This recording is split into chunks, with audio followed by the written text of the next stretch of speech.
খুব ভিজিবল, মানে তাদের ওজন কমাটা কিন্তু চোখে পড়ার মতো, মানে ওজন জি, জি। কমেছে যে এটা কিন্তু খুব, মানে তাদেরকে চেনা যায় না, নতুন মানুষ মনে হয়। জি। তো স্বভাবতই প্রশ্ন আসে এরকম একটা, আমার কাছে অনেক সময় মনে হয় যে এটা একটা ম্যাজিক ড্রাগের মতো। তো জি। এটার কি কোনো মানে সাইড এফেক্ট বা এরকম সম্পর্কে কিছু যদি একটু বলেন।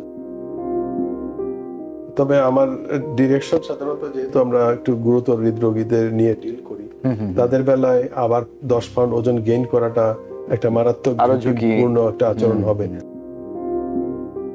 এটা সাইড এফেক্ট হলো যে আপনি বলেন একটা মানুষকে নতুন মানুষের মতো লাগছে, অনেক সময় তাদের মধ্যে একটা বার্ধক্যের ছাপের মতো আসে, অথবা মাসল কমে যায়। কমে যায়, হ্যাঁ। তো ওইটাকে বলা হয় সার্কোপেনিয়া, বা মাসলের পরিমাণটা কমে যায়। ওজন কমানোর কারণে তো আসলে আপনি যেটা বললেন যে হার্ট অ্যাটাকের ঝুঁকি বা বা হৃদরোগের বিভিন্ন হার্ট ঝুঁকি, ফেলিওর, হ্যাঁ। হার্ট ফেলিওরের ঝুঁকিগুলো কমে যাচ্ছে, স্ট্রোকের ঝুঁকিও কমছে একই সাথে। জি। তো এটা কিন্তু ঠিক যে আপনি যেটা বললেন যে 20% ক্ষেত্রে হয়তো কাজ করে না, বাকিদের ক্ষেত্রে কিন্তু, মানে আমি যেটা আপনি নিশ্চয়ই ভালো দেখেছেন যে জি। খুব ভিজিবল, মানে তাদের ওজন কমাটা কিন্তু চোখে পড়ার মতো, মানে ওজন জি, জি। কমেছে যে এটা কিন্তু খুব, মানে তাদেরকে চেনা যায় না, নতুন মানুষ মনে হয়। জি। তো স্বভাবতই প্রশ্ন আসে এরকম একটা, আমার কাছে অনেক সময় মনে হয় যে এটা একটা ম্যাজিক ড্রাগের মতো। তো জি। এটার কি কোনো মানে সাইড এফেক্ট বা এরকম সম্পর্কে কিছু যদি একটু বলেন। জি, জি। এটা সাইড এফেক্ট হলো যে আপনি বলেন একটা মানুষকে নতুন মানুষের মতো লাগছে, অনেক সময় তাদের মধ্যে একটা বার্ধক্যের ছাপের মতো আসে, অথবা মাসল কমে যায়। কমে যায়, হ্যাঁ। তো ওইটাকে বলা হয় সার্কোপেনিয়া, বা মাসলের পরিমাণটা কমে যায়। তো যারা ওজেম্পিক নিচ্ছেন বা সিমিলার ওষুধে নিচ্ছেন, তাদের বেলায় ব্যায়াম করে মাসেলগুলিকে সেভ করা যায়। ও আচ্ছা, আচ্ছা। তাহলে তাহলে আপনার যে বডি ফ্যাটটা আরো বেটার মানে লস মাসেলের হলো। স্ট্রেংথটা থাকবে তাহলে। জি। আর আমার যেটা আমি পার্সোনালাইজ ভাবে অনেক সময় বলি যে সপ্তাহে না নিয়ে হয়তো 2 সপ্তাহে একবার নিলেন, এবং এক পর্যায়ে আপনি নিজেই সেটা ডোজটা নিয়ন্ত্রণ করলেন, যে মাসে হয়তো একবার নিলেন, যে আপনার ওজন আর একটু স্লোলি আপনি কমাতে চাচ্ছেন। সেক্ষেত্রে আপনার মাসেলটা আপনি ব্যায়াম করে কিছুটা কমালেন, 50-50 কন্ট্রিবিউশন হলো, ইনজেকশনের মাধ্যমে কিছুটা, ব্যায়ামের মাধ্যমে কিছুটা। সো কতদিন চালাতে হবে, মানে ওজন তো একটা একটা মানে ধরেন একটা লেভেল তো সে অ্যাচিভ করতে চাইবে যে আমার ওজনটা এখানে আসুক, তারপরে কি করবে? লক্ষ্যমাত্রা সহজে অর্জন হয় না আমাদের। আচ্ছা, আচ্ছা। যদি টার্গেট থেকে 40 পাউন্ড কমানো, সাধারণত 20 পাউন্ড কমাবার পরে মোটামুটি ওই মানুষ ওই লেভেলেই থেকে যায়, এরপরে আর কমে না। যদিও আহ, ওষুধ ইনজেকশন চলছে, এবং এটাও রিকমেন্ড করা হয় যাতে করে ইনজেকশন বন্ধ না করে দেয়, নইলে আবার আগের মতো করে ওজন ফেরত আসার সম্ভাবনা থাকে। আচ্ছা, তবে আচ্ছা। সবার ক্ষেত্রে না, ধরেন শতকরা 30-40 ভাগ ক্ষেত্রে। আর এই অবস্থাতে মানুষ এক ধরনের বোধোদয় পেয়ে থাকে মনে মনে, যে হ্যাঁ, ওজনটা অনেক ওজনটা তো বেশি ছিল, কমেছে। এবং এটা একটা খারাপ জিনিস ছিল, এখন আমি একটু বেটার ফিল করতেছি। এই সমস্ত ক্ষেত্রে আপনার যে হাঁটাহাঁটিতে একটু সুবিধা, এটা অনেকে এনজয় করেন, তখন তারা অনেকটা স্বাস্থ্য সচেতন ভাবে, আপনি যেটা বললেন নতুন মানুষ চেহারা এবং মনের মননশীলতার দিক দিয়েও তারা একটু নতুন ভাবে চিন্তা করে, যে না, আমি ইনজেকশনটা দিয়ে অনেক ভালো ফিল করতেছি। হ্যাঁ, সেটাই, মানে এই যে মনোভাবের পরিবর্তন এবং জি। উনি নিজে নিজে অনুভব করা যে আমি আগের চেয়ে অনেক ভালো আছি। জি। তখন যদি, মানে আপনার কি সাজেশন যে তখন যদি আবার আপনার যেটা সবসময় বলেন, যেটা তারা অনেক সময় শোনে না, যেমন খাদ্যাভ্যাস পরিবর্তন, ব্যায়ামের দিকে মানে ব্যায়ামের দিকে একটু আগ্রহী হওয়া এবং অন্যান্য আরো কর্মকাণ্ড যেগুলো বলা হয়, তো সেগুলো যদি করে তাহলে কি আস্তে আস্তে এই ওষুধের প্রতি নির্ভরশীলতা কমিয়ে আনা সম্ভব? অবশ্যই, অবশ্যই কমে আনা সম্ভব। তবে আমার ডিরেকশন সাধারণত, যেহেতু আমরা একটু গুরুতর হৃদরোগীদের নিয়ে ডিল করি, তাদের বেলায় আবার 10 পাউন্ড ওজন গেইন করাটা একটা মারাত্মক আরো ঝুঁকি। ঝুঁকিপূর্ণ একটা আচরণ হবে। এই জন্য আমরা সবসময় বলি যে আপনারা এটা চালিয়ে যান, ও ইনজেকশন চালাতেই হবে। আর সাধারণত যাদের হৃদরোগ নাই, শুধুমাত্র ওবেসিটি, তারা আহ, না বন্ধ করলে তাদের যেই ফেরত আসার সম্ভাবনা, পরবর্তীতে আবার সেই লক্ষ্যমাত্রা অর্জন করাটা কিন্তু বেশ খানিকটা কষ্টকর হয়ে যায়। আরেকটা জিনিস হলো যে আপনাদের ওবেসিটি যে সমস্ত রোগী আছেন, যাদের মাত্র 10 পাউন্ড ওজন যদি গেইন করেন, তাদের 6 টাইমস মোর স্লিপ অ্যাপনিয়া হয়। স্লিপ অ্যাপনিয়া বলতে বোঝায় যে আপনি ঘুমের ভিতরে প্রপারলি নিঃশ্বাস নিচ্ছেন না, যার ফলে আপনার অক্সিজেন লেভেল কমে যাচ্ছে, শরীরের ভিতরে এমার্জেন্সি হরমোন রিলিজ হচ্ছে, এবং সেই হরমোনগুলি আবার শরীরের মধ্যে তখন ওজন বাড়াবার জন্য চেষ্টা করছে আর কি। পরবর্তীতে এই সমস্ত মানুষ রাতে বেলা ঘুমান না, দিনের বেলা স্লিপি অবস্থায় হাঁটাহাঁটি করেন এবং অনেক বেশি খাদ্য গ্রহণ করে থাকেন, তখন তাদের ভিতরে কিন্তু ওবেসিটিটা অনেক আরো বেশি বেশি, বেড়ে আরো যায়। বেশি বেড়ে তো যায়। এখন একটা আরেকটাকে এনহ্যান্স করছে, যে ওজন বাড়ানোর কারণে স্লিপ অ্যাপনিয়া হচ্ছে, স্লিপ অ্যাপনিয়ার কারণে ওজন বাড়ছে।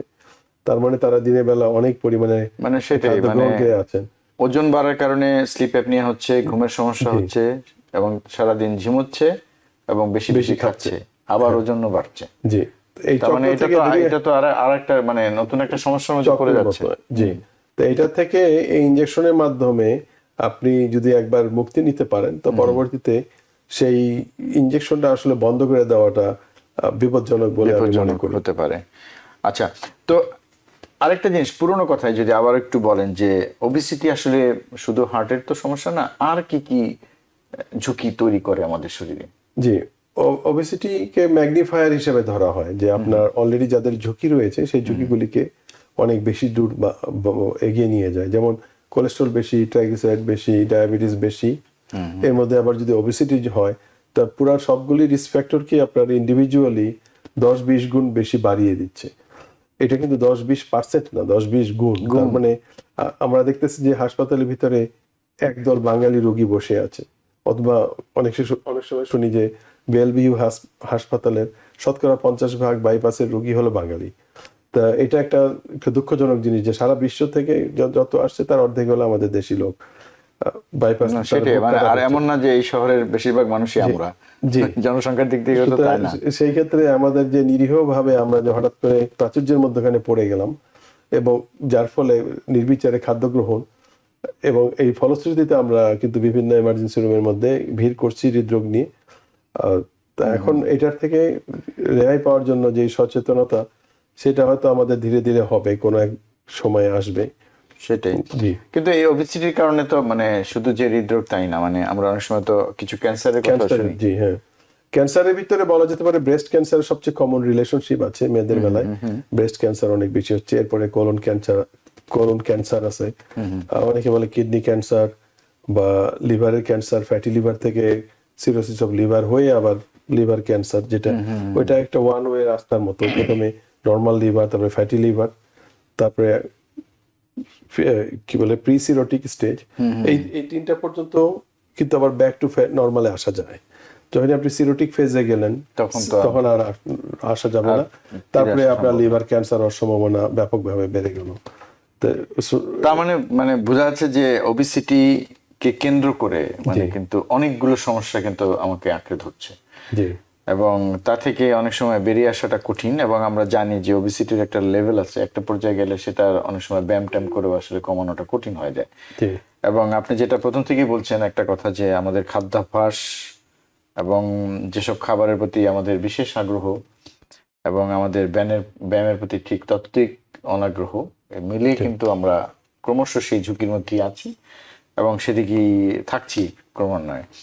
তো আপনি কিছু ওষুধের কথা বলেছেন, খুবই ভালো যে এই ওষুধগুলি যদি ব্যবহার করা যায় তাহলে তো আসলে খুব সহজে জিনিসটাকে একটা নিয়ন্ত্রণে আনা সম্ভব, একটা সুবিধাজনক অবস্থায় আসা সম্ভব হতে পারে এবং ঝুঁকিগুলো কমানো সম্ভব হতে পারে। আমরা সার্জারির কথা শুনি অনেক সময়, এবং সার্জারির কথা শুনলে তো স্বাভাবিকভাবে অনেক মানুষ যেন একটু ভয় পায় যে একটু ওজন কমাবো সেটার জন্য সার্জারি, তো স্বাভাবিকভাবেই তো একটা আতঙ্কের বিষয় থাকে। তো এই বিষয়টা কি সম্পর্কে কোনো নতুন কোনো অগ্রগতি আছে কিনা? জি, এ ব্যাপারে বেশ খানিকটা অগ্রগতি হয়েছে। সার্জারিটা এখন আর পেট কাটা লাগছে না, এখানে আপনার ল্যাপারোস্কোপিক, মানে অর্থাৎ পেটের ভিতর ছিদ্র করে ছোট ছোট টিউব ঢুকায়, মানে অনেকটা কি সেই গলব্লাডার ল্যাপারোস্কোপি বা সেটা আমাদের কমিউনিটির লোকজন জানে।